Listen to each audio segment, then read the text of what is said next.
I know hypnosis works. I mean, I really, truly know it works deep down in my bones. Over the years, I have listened to hypnosis files that have made me pee my pants more times than I can count. I know exactly what that surrender feels like. I know the specific feeling of my brain getting fuzzy, my body feeling heavy like it is made of lead, and a smooth, calm voice in my ear telling me to just let go. I know the feeling of trying to stop it, but failing because the voice is stronger than I am. I know the strange mix of panic and relief when my body actually obeys the command and I feel warm pee soaking into whatever I'm wearing. Hypnosis has done that to me again and again. So I am not a skeptic about that part. I have lived it. But subliminals? That is a whole different world that I have never really explored. And honestly, it sounded a little bit fake to me. For a long time, people in my comment section and private messages have kept asking me the same thing. Do bedwetting subliminals actually work? They send me links to videos with titles like Wet the Bed Tonight or Lose Bladder Control While You Sleep. But when you click on them, they are totally different from normal hypnosis. In normal hypnosis, you can clearly hear a person talking to you. They give you clear commands like, relax your muscles or you are a baby. But in subliminals, the messages are hidden. They are buried deep under the sound of rain or ocean waves or calming music. You aren't supposed to hear the words at all. The idea is that the real messages are hidden under those sounds, recorded so quietly or shifted so much that your ears can't clearly hear them. The claim is that your conscious mind, the part of you that is awake and thinking right now, can't hear the commands, but your subconscious mind can. It's supposed to be a secret code that bypasses your brain's security system. It sounds like a magic trick, right? Or like something someone made up just to get views on YouTube. I was skeptical. I didn't think a random sound file of rain could make a grown adult wet the bed without them knowing it. But I'm also curious. And I decided it was time to stop guessing and actually test it out properly. So I started an experiment. I decided I was going to listen to these bedwetting subliminals for 8 hours a night, every single night for a week. I wanted to see if it could actually reprogram my brain. To make it a fair test, I came up with 3 strict rules. First, I had to listen to the track all night long. I couldn't just listen for 20 minutes and then turn it off. I had to keep the headphones on even if they got annoying. If I woke up at 3 a.m. sweaty and uncomfortable, too bad. The audio had to stay on. Second, I had to give my body a reason to go. So I made a rule that I had to drink a big 16-ounce bottle of water right before I got into bed. Not just a few sips, but the whole thing. This would make sure my bladder was full while I was sleeping. Otherwise, there was no real challenge for the audio to overcome.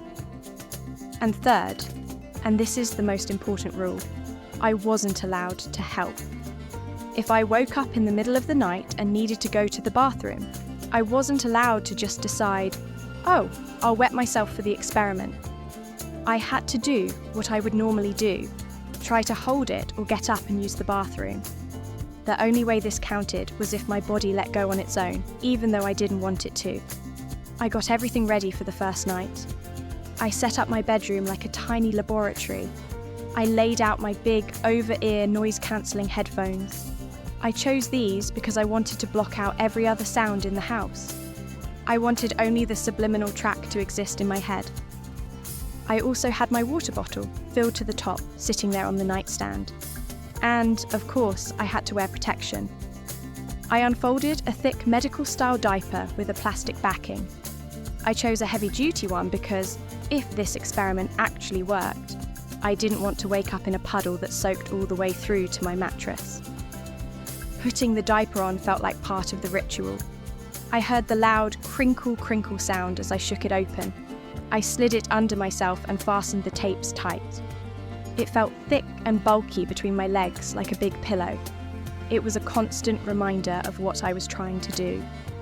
Every time I moved my legs, the plastic made a noise. Nights 1 and 2 were total failures. Honestly, they were mostly just boring and uncomfortable. I learned very quickly that sleeping with giant headphones on is not fun.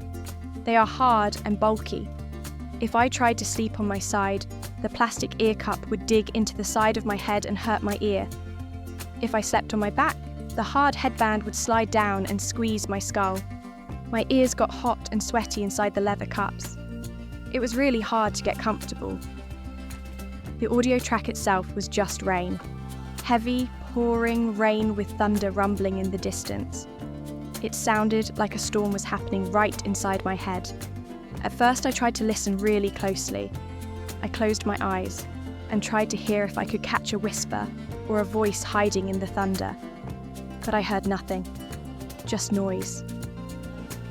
On that first night, I lay awake for a long time. I could feel the water I drank sitting heavy in my stomach. It made a sloshing sound when I rolled over. I felt bloated, but I didn't really need to pee yet. I just stared at the ceiling, thinking, this is silly. I'm just listening to rain sounds in a diaper.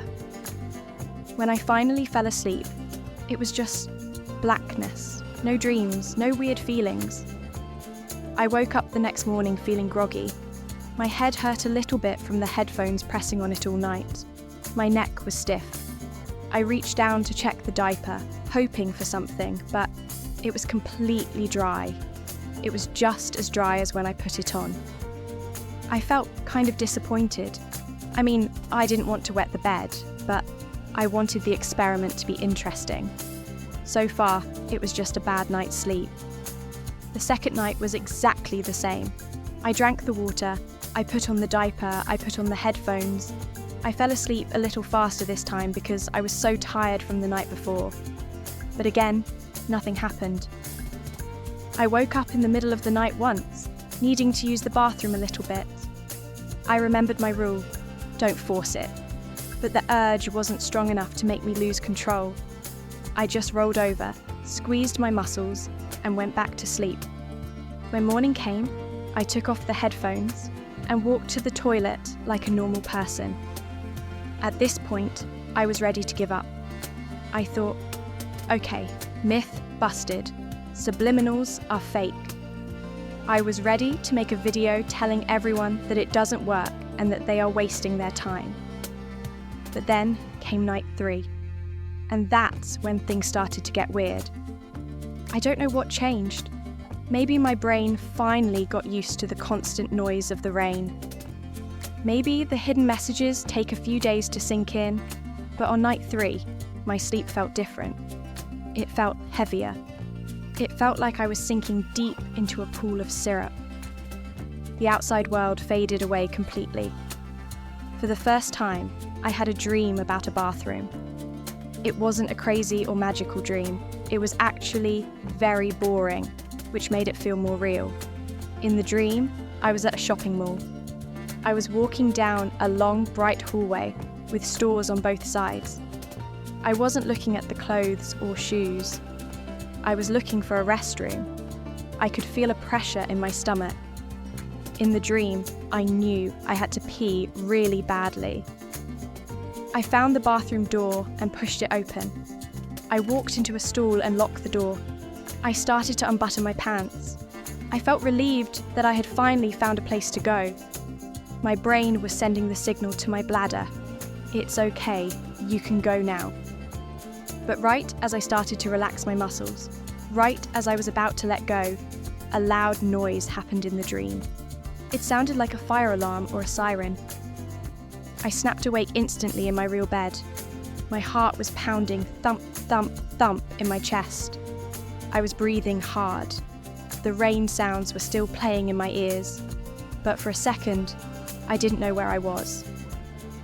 I realized I was squeezing my muscles as hard as I could. My bladder was full and hurting. I had almost wet myself in my sleep. If that alarm hadn't gone off in the dream, I would have soaked the diaper completely. It was a really close call. I had to get up and run to the real bathroom. walking carefully so I wouldn't lose control. Night 4 was almost the same, but even more intense. This time, I dreamt I was at a big, crowded party. The music was loud and people were everywhere. I was desperate to find a bathroom, but every door was locked or had a line of people waiting. I was panicking in the dream. The pressure was getting worse and worse. My steps felt heavy. Finally, I found a toilet, sitting right in the middle of a kitchen. It was weird, but in the dream, I didn't care. I was too desperate. I sat down on the toilet in front of everyone. I told myself, just go. It doesn't matter. I pushed. I felt the very beginning of the pee starting to come out, and boom, I woke up. I was lying in the dark, panting. I was terrified to move. I thought for sure I had wet the bed. The sensation of starting to go had been so real. I reached down and touched the diaper. It was dry. But I was so confused. The feeling of releasing in the dream had been so vivid that my brain couldn't tell the difference. I lay there for 10 minutes, just trying to calm down. Nights 5 and 6 entered what I call the ghost phase.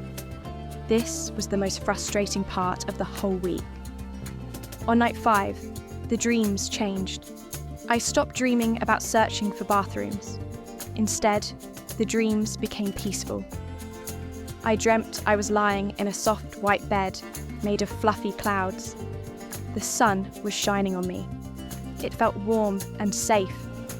A voice in the dream, maybe it was the subliminal voice or maybe just my own thoughts, whispered to me.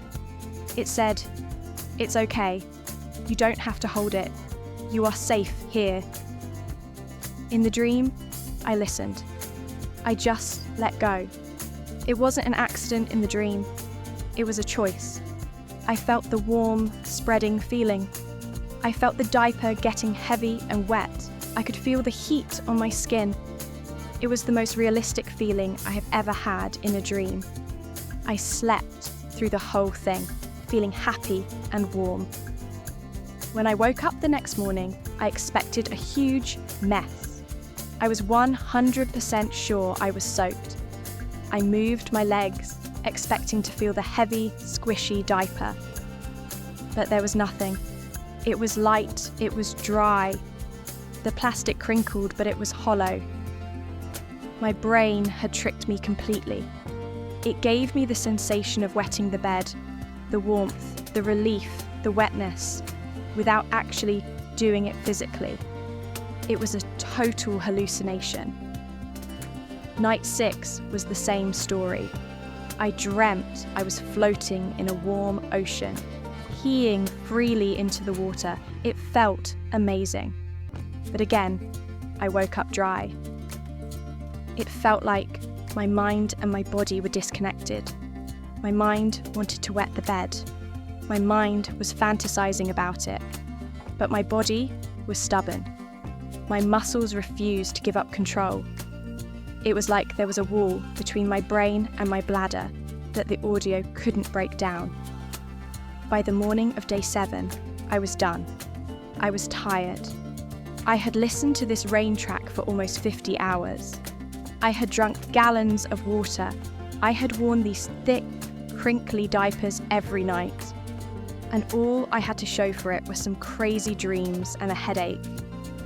I recorded a video update saying, "Wow, the experiment failed. The dreams were cool, but it didn't make me have a real accident." But then I realised something. Night 7 was a Saturday night. That meant I didn't have to wake up for work on Sunday morning. I didn't have to set an alarm clock. I didn't have to rush. I could sleep as late as I wanted. I thought, why not? Let's try one last time, no pressure. Let's just see what happens if I really, really relax. I think knowing I could sleep in was the key. I wasn't worried about waking up. I drank my water, maybe even a little extra just to be sure. I put on a fresh, thick diaper. I put the headphones on and turned the volume up just a little bit louder than usual. I fell asleep fast. That night, I didn't dream about finding a bathroom. I didn't dream about clouds or oceans. I had the most dangerous kind of dream possible. It's called a false awakening. In the dream, I thought I woke up for real. The dream was perfect. I remember opening my eyes and seeing my bedroom exactly how it looks in real life. I saw the sunlight coming through the curtains. I remember taking off my headphones and placing them on the bedside table. I remember throwing the covers off my legs. I swung my legs out of bed. In the dream, I felt the cold, hardwood floor under my bare feet. It felt so real. I shivered a little bit from the morning air. I walked to the bathroom. I remember squinting my eyes because the bathroom lights were so bright. I looked in the mirror and saw my sleepy face. I looked down at my diaper and patted it. Dry again, I said to myself in the dream. I knew this wouldn't work. I undid the tapes of the diaper. I pulled it down. I sat on the toilet. The toilet seat felt cold on my skin. Everything, the smells, the lights, the temperature, told me I was awake. I was completely convinced that this was reality. So I did what anyone would do on a toilet. I relaxed. I pushed. The relief was instant. It was powerful. I felt the stream leaving me, splashing into the water below. It felt so good to finally let go of all that water I had drunk. I sat there for a long time, just letting it all out. I felt my bladder shrinking, the pressure fading away. I felt sleepy and happy. When I was done, I wiped, flushed the toilet, and pulled the dry diaper back up. I washed my hands. I walked back to my bed, climbed under the warm covers, and thought, good job waking up in time. I drifted back into a deep, dreamless sleep. I didn't wake up for real until about 2 hours later. The sun was fully shining now. The first thing I noticed wasn't the sound of the rain, which was still playing in my ears. It was the temperature. My bottom wasn't warm, it wasn't comfortable, it was cold, it was clammy. It felt heavy, like I was sitting on a wet brick. I blinked my eyes, confused. Why am I cold? I thought. I got up, I used the bathroom, I'm dry. I reached for the headphones to take them off, and my hand bumped into them. They were still on my head, but in the dream, I had taken them off. That's when the realization hit me like a physical punch to the gut. I hadn't gotten up. I never felt the cold floor. I never saw the bright lights. I never sat on a toilet. All of that, the walk, the flush, the washing hands, had happened in my head while I was curled up under my duvet. I moved my legs, and I heard it. Squish. The sound was unmistakable. It was the heavy, wet crinkle of a diaper that has been used to its absolute limit. I reached down and touched the front of the diaper. It was huge. It was so swollen and thick, I couldn't bring my thighs together. The leak guards were damp. The sensation was overwhelming. I was completely, totally soaked. I lay there for a long time, just staring at the ceiling, listening to the rain tracks still looping in my ears. I didn't feel ashamed, exactly. I felt shocked. The audio had won. It had tricked me. It knew it couldn't force me to wet the bed if I knew I was in bed. My brain was too strong for that. So, the subliminal bypassed my defenses. It created a fake reality. It built a bathroom in my mind, convinced me I was safe, and waited for me to pull the trigger myself. It was terrifyingly brilliant. I slowly got out of bed. The diaper was so heavy it sagged between my legs, swinging with every step. It felt like I was carrying a water balloon in my pants. I checked the bed. Luckily, the thick plastic had saved the sheets, but it was close. So, do bedwetting subliminals work? If you are asking if it turns you into a zombie who loses control instantly, then no, it's not magic. It's not a remote control for your bladder. But if you are asking if it can erode the barriers between your conscious and subconscious, if you are asking if it can manipulate your dreams and trick your body into reverting to a state of infancy where you just let go, yes. I have the wet, heavy diaper to prove it. It took 7 nights. It took a lot of frustration. It took surrendering my reality. But the experiment was a success. My brain was rewired, even if just for 1 night. And honestly, as I stood there in the bathroom, the real bathroom this time, getting cleaned up, part of me wondered, if I keep listening, will the bathroom dreams stop? Will I just start wetting without the trickery? Will my brain eventually just accept that the diaper is the toilet? I'm not sure I want to find out. But then again, I am still thirsty, and the rain sounds are kind of relaxing. Thanks for watching my experiment. If you enjoyed this journey into the weird world of the subconscious, subscribe to our channel so you never miss another soggy adventure like this one. And let me know in the comments, have you ever had a dream so real you woke up wet? Or are you brave enough to try this challenge yourself? Until next time, sweet dreams.